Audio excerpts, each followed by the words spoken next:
Assalamualaikum warahmatullahi ta'ala wabarakatuh. Thank you, Madam Chairman. My name is ASMIDAH AHMAD and with me is Aldamir Hajikan. We'll be presenting the topic of parental alienation in custody dispute. There is nothing more complicated and problematic than disputes over who has the right of custody over children. It is sad to see that in some cases, divorce parties tend to drag children into their battle. It is worrying to see that in some cases, parties have used the children as weapons against each other. Parties who are revengeful against each other tend to incite hatred in the minds of children against the other party. In this respect, we'll be presenting the topic of parental alienation, as it is first introduced by Richard Gardner in 1985 to include it as a child's unjustified denigration against a parent. This happens when one parent brainwashes the child to turn against the other targeted parent for no valid reason. Whenever there is hatred or anger for the other parent, children are often used and taken advantage of to turn against one another. The child will start having negative views towards the target parent and eventually choose sides. These situations are not uncommon in divorce proceedings, especially in high conflict cases, but are erroneously seen as simple custody disputes. Experts believe that parental alienation is a serious form of psychological child abuse with lifelong consequences. However, questions arise as to whether we in the family justice system are ready to and able to identify, address, and resolve these complex issues. The courts in Malaysia, as well as in Singapore and England, have held that such refusal to see the non-resident parent could be symptoms that the children are suffering from parental alienation syndrome. In Malaysia, USIM in Lo Swee Siong and Tan Siu Siu 2011 case, and in the recent case of Court of Appeal in Melissa Mary Albert and Malcolm Fernandez, discussed parental alienation syndrome. Her ladyship stated in the case that the petitioner wife contended that the child's mind had been poisoned against her by the petition husband. I also bore in mind the real possibility that this child may be suffering from the parental alienation syndrome, which some children develop if they are living away from the other parents and are badly influenced by the persons who take care of them on a daily basis. In addition, in the case of Re S. in England, the judge recognized various possible approaches that could be taken in dealing with a case involving an alienated child. The first possibility was that of transferring the care of the alienated child from the resident parent to the non-resident parent. Another possibility was to resolve the difficulty by therapy of the parents and child. The last one is to make an interim care order for the child and place him in foster care prior to the transfer of residence from one parent to the other. So what about in Malaysia? Is it the same practice as done in Singapore and England? Okay, we'll see. In Malaysia, basically in the case of custody disputes, the judges favor to initiate a judicial interview by meeting the kids in their chamber. Interviews have become the common practice by family court judges in Malaysia, either in Sharia court or civil courts, to resolve intractable custody disputes. However, many family law practitioners believe that this can be detrimental to the children, as the judges are not experts in child psychology and counseling. Okay, as Lalita, the Malaysian Bar Committee member of family law, prescribe this practice as slightly erratic, as different judges have different practices. Some take expert advice, some don't. Some read the welfare reports, and some think that they are unnecessary. There's no consensus on basic practice procedures in Malaysia. With re-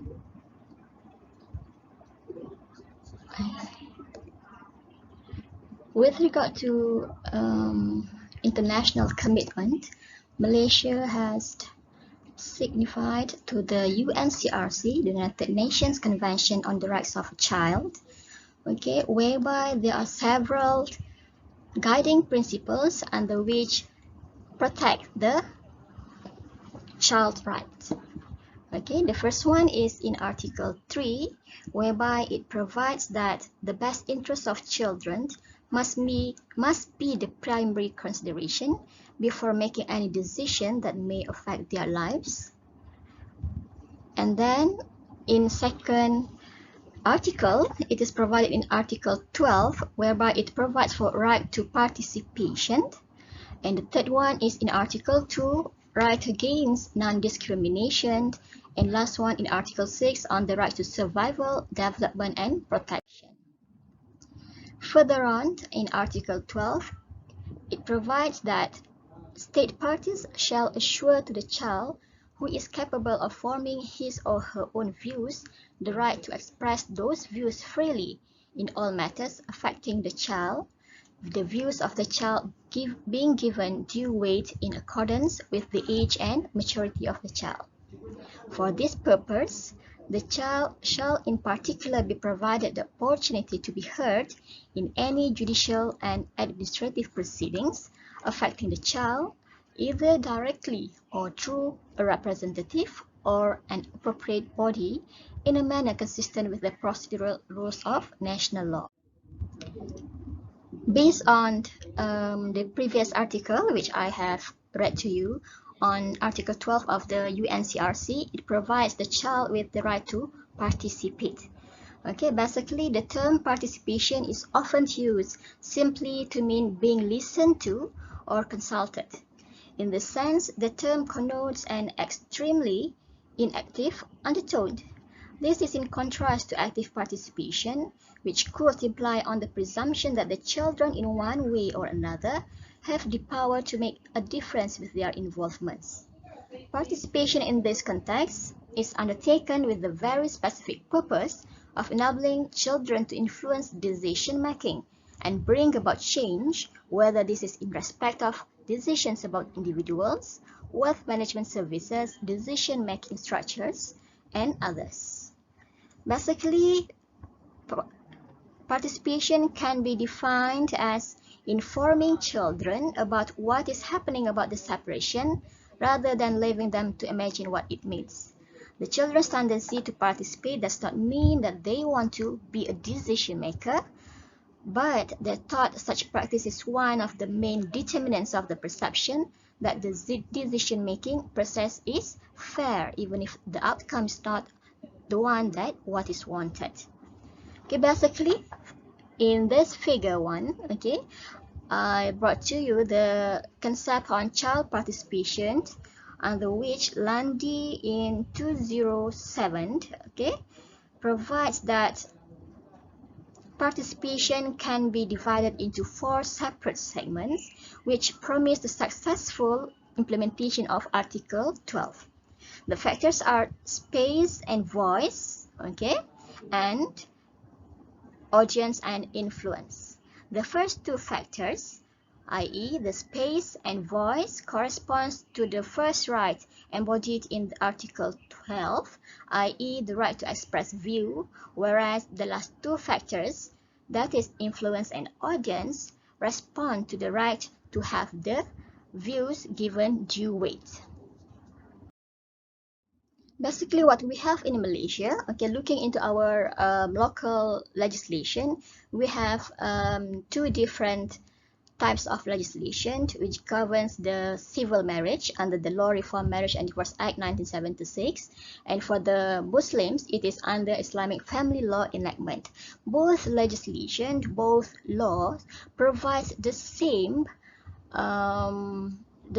ingredients as provided in Article 12, that say that child must be given due consideration in having their own voice in matters relating to their life. Okay, in particular in section 88 subsection 2 of LRA, the provision states that in deciding in whose custody a child should be placed, the paramount consideration it shall be the welfare of the child. Okay, and subject to this, the court shall have regard to the wishes of the parents of the child and to the wishes of the child where he or she is of an age to express an independent opinion. The same ingredients as in Section 88 also uttered in Section 86 of Islamic Family Law Federal Territories Act 1993, whereby it provides the same ingredients that when the court is presiding any dispute against the child's life after divorce, okay, the court must take into consideration the first one is welfare of the child, and then the wishes of the parents and the wishes of the child who is of an age to express their own opinion. Basically, this paper was a doctrinal research looking into relevant case law in relation to the parental alienation.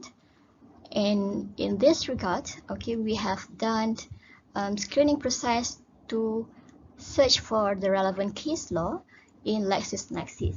At the first attempt, we managed to get around 194 cases, but then after skim reading, okay, we have excluding some cases which is not in relation to custody dispute after divorce.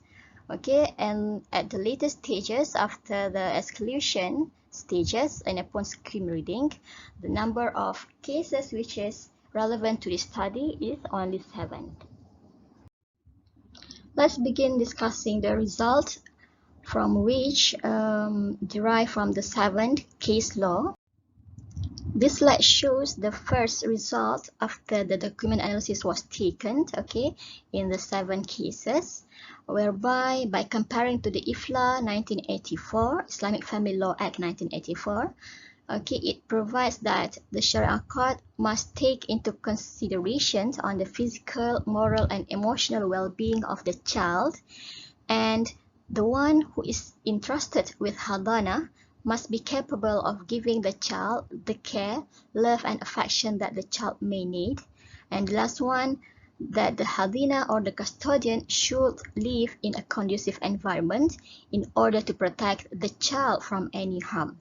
Okay, the same reason or factors can be elaborated from the figure, whereby in civil courts, it is of the same factors. The first one, it must be given in due consideration of safety, welfare, and well-being of the child by looking into the mother's wishes, and also in looking in Section 83, subsection 3, whereby it is law presumption that children of tender age are best taken care of by their mother. Basically, in the question of how it can be done, it can be through 2 methods. The first one is direct participation, and second one is indirect participation. Direct participation means that when the judge himself interviewed the case in the chamber before hearing the parents in the said case, whereby indirect participation can be seen as in the illustrations in this figure by having an independent child psychiatrist report or psychological reports on behalf of the children. The second result is on the term of parental alienation. Basically, from the analysis, it can be deduced that there are several definitions on that, including alienation applies to a cluster of psychological responses in a child towards a parent with whom he once had a loving relationship. Okay, and the causes of the parental alienation. The causes can be by looking at the bad behavior of the alienating parent. Okay, and then the third one is symptoms of parenting alienation, which can be seen from the child's behavior, especially when the child cannot articulate how they feel to the target parent, even though attachment is evident from their action when the access has been made previously. And further on, maybe the child refused to meet the target parent. Okay, next one is the types of parental alienation. From this analysis, it can be said that parental alienation can be seen in two forms. The first one is active parental alienation, and the second one is drastic parental alienation. In the active parental alienation, it is in the forms of providing some sort of statements to the kids that the father doesn't love you, mommy loves you more, and etc. Whereby for drastic parental alienation, it can be seen in the event that the child has been taken away from the target parent. And for the last result is on ratio decidendi, whereby the judge in presiding custody disputes in court, there can be of 5 reasoning in deriving such decision. The first one is attachment, who is providing the most available care to the sick child. Second one, from seeing the mental health condition of the kids and the carer. The third one on the variation of order, and the fourth one is on the role of expert witnesses, which has been taken into consideration in almost all cases in this discussion. And last one is judicial discretion, to uphold any decision by looking into the circumstances of each cases. From those analyses, we can conclude that child participation improves decision-making process in custody disputes, and thereafter the best interest of the child is guaranteed. In this regard, it is applauded to have a regulatory procedure or a guideline which is seen as an important to be developed in guaranteeing the children's rights to participate and to ensure these are appropriately implemented, monitored, and evaluated.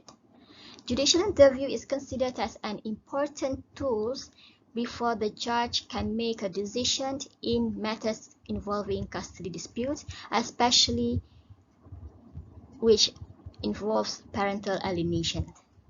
Engagement of psychologists, psychiatrists, or welfare officer must be extended to not only high conflict cases, but to non-contested divorce. And last one, the principle of maqasid al-sharia, that is the protection of lineage or hifz nafs, should be extended to the practice in civil courts and sharia courts. In summary, the significance of this participation model to the realization of children's rights to participate under Article 12 of the CRC has already been demonstrated. Although Landis model intended to aim specifically at children's rights to education, however, its contribution in advocating and promoting the rights of children to participate in decision-making process is something to ponder upon in custody disputes. This is mainly to fulfill the best interests of the child as stipulated under Article 3 of the UNCRC. The notion of the child's best interest carries certain weight that adults shall not neglect the rights of the child to be consulted and participated in the disputes concerning their lives and well-being. With that, I end my discussion, and Assalamualaikum warahmatullahi wabarakatuh.